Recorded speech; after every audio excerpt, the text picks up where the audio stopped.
அப்போ ஒவ்வொருத்தருக்கும் ஒரு ஆதங்கம் இருக்கிறது, அவனுடைய நிலத்தை இழந்த ஒரு ஆதங்கம் இருக்கிறது. அப்போ ஒரு ஒரு நிலத்திலிருந்து துரத்தப்பட்டவங்க, போர்களால் பாதிக்கப்பட்டவங்க, அவங்க அதனுடைய தொடர்ச்சியில் இருக்கிற ஒரு கலைஞன் வந்து உலகத்தின் குரலாக மாறிடுவான்.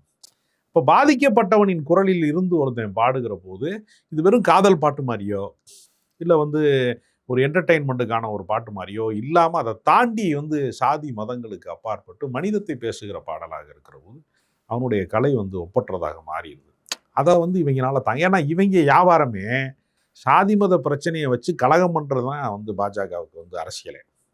அதை வந்து ஒருத்தன் கலைஞன் ஒருத்தன் வந்து பாடி வந்து ஒன்றும் இல்லாமல் பண்ணுறேன் அப்படின்ட்டு. இப்போ நீங்கள் வந்து இப்போ பாகிஸ்தானுக்கும் இந்தியாவுக்கும் போர் நடக்கிற போது ஏஆர் ரஹ்மான் பாடிய ஒரு பாடல் கன்னத்தில் முத்தமிட்டார்ல, வெள்ளை பூக்கள் உலகம் எங்கும் மலர்கவே அப்படின்னு போட்டின்னு வச்சுக்கோங்க, இது தேச துரோக பாடல்னு சொல்லிடுவேன். அதனால் நம்மெல்லாம் வந்து போரை நிறுத்துங்கள், சாமானிய மக்கள் பாதிக்கப்படுவாங்க, உண்மையாகவே தீவிரவாதிகளை வேட்டையாடுங்க, பொதுமக்களை விட்டுருங்க, போர் என்பது வந்து இப்போ 50,000 கோடி இந்தியாவுக்கு நட்டமாயிருக்கு போர்னால. அதெல்லாம் யாரு காசு? நம்ம காசு தான், வரி பணத்தில் உள்ள காசு. அதில் விலைவாசி ஏறும், அதில் எல்லாமே பல நெருக்கடிகளுக்கு நம்ம ஆளாவோம். நம்ம போரை நிறுத்துன்னு சொன்னால் தேச துரோகிங்கிறான். ட்ரம்ப் சொன்னார்னா ஓகே பாஸ், நீங்கள் சொன்னால் ஓகே பாஸுங்கிறான்.